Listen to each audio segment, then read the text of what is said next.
No. Firstly, it's insulting to God, I think.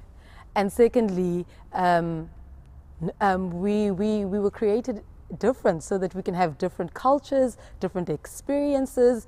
And there's such richness in that, and there's something to discover in that.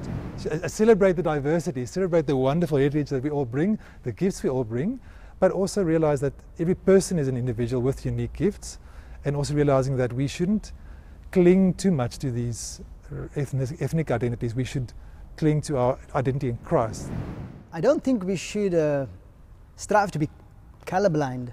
I think if we do that, we're actually dishonoring the beauty of God's creation. If I don't recognize that your skin tone or the next person's skin tone is different from me, then I'm not really celebrating who you are, that you are different.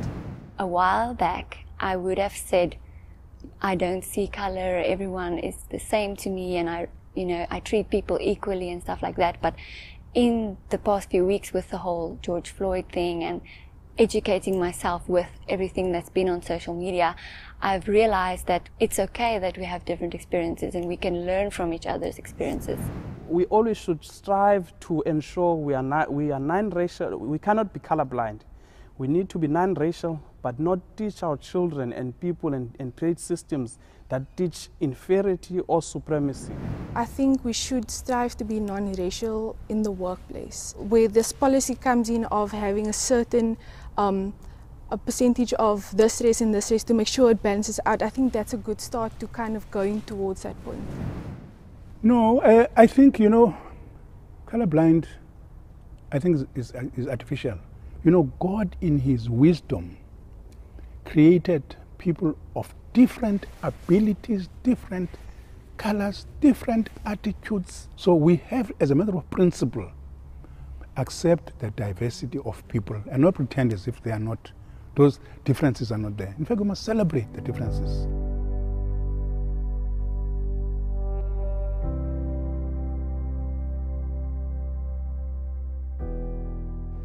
Definitely, there's definitely a thing called white privilege, and I think white people know it too. I think it's also highlighted in movements such as Black Lives Matter, where only black people are talking about what, the injustices, the inequality, and white people have nothing to say. I think white privilege does exist, and I think I alluded to that just by saying that that I do feel predominantly white people, and particularly under the apartheid era, that they've been advantaged. And so I think in many ways they've been privileged, they've had access to a lot more than people of color. They still gain the benefit of that unadvantage still today in many ways.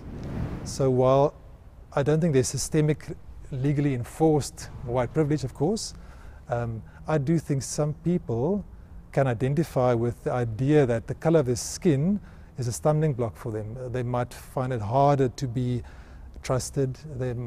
People might be more suspicious of their motives if they're black or brown compared to a white person. Whereas a white person, maybe the color of your skin might not be a stumbling block in certain situations. You might have the benefit of the doubt. I am becoming more and more aware of it and seeing it in the way we live. And the best how I can define it is probably the way that us as white people have not had those injustices against us based on our skin color. It's being born into a system that has been systematically designed to work for you.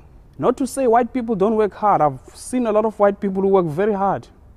But the system works even better for those that even takes further. Even if you don't work hard, the system still works for you. Even if you work hard, work for you. As opposed to a black man, you're climbing up this hill, always climbing up this hill, always having to work 10 times, put in 10 times the effort to not even get the same recognition, lower recognition than your white counterparts. I do believe that there is such a thing as white privilege. Whenever I come back to college from my holiday break, I always hear these stories of, oh, I went to Italy, oh, I went to Milan, and their forefathers were given this privilege of sitting with old money and having beautiful life experiences that I need to work hard for, and then only in the next 10 years I can experience what you're talking about right now.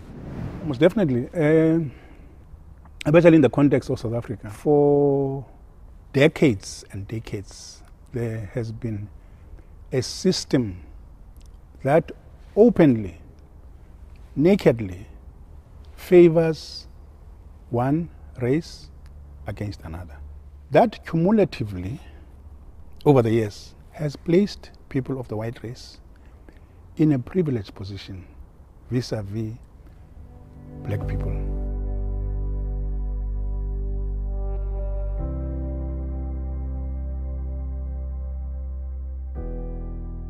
So black consciousness, in a sense, is a positive force to boost the dignity, the human dignity of the black person, to embrace who they are.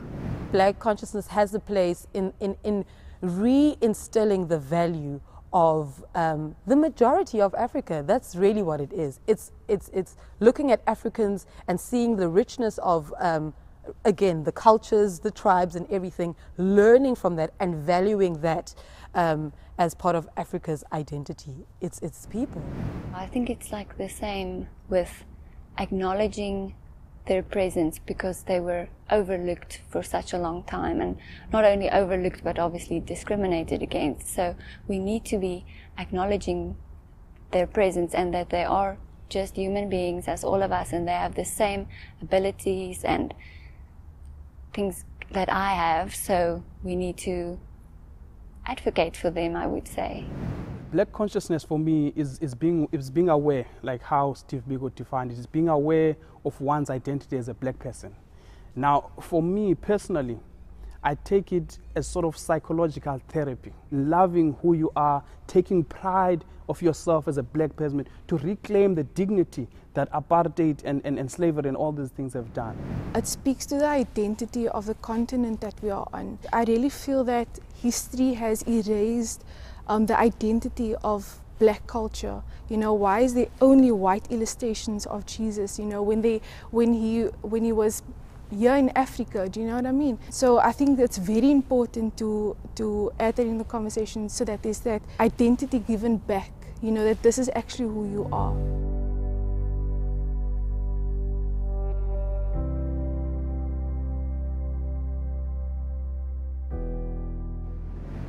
There's no law keeping black people out of any space. So I would encourage black people to, if that concern or that hesitancy was foremost, maybe to challenge that a bit and say, okay, but why do I not feel comfortable here? And what prevents me from going there? And obviously you're going to have to be quite brave, I guess, to to enter those kind of spaces.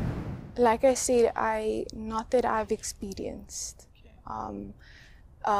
Again, this is because my generation is living off of the privilege of what was fought for us. Absolutely. I've had friends from Joburg, for example. They'd come here and we'd go out for lunch or whatever the case may be, and they'd ask me, where are all the black people? And I would look around and only see the ones that are working. And that's not just in one space, like Camps Bay, as I've mentioned. That's around Cape Town. So in short, I think yes, they are. But I think it's almost like, you know, just people groups just wanting to maintain. I do think so. There are still establishments where people would not allow people of color into their establishments. Other things could be just a culture thing, where people would hang out in places just based on their culture and the type of activities that they would like to do. You've got companies, you know, diverse at the bottom. A lot of black people and color people, everybody's diverse. At the top, it's only white management. Top middle is only white. Now, what does that tell you as a black person? It's a white only sign. You can't go up.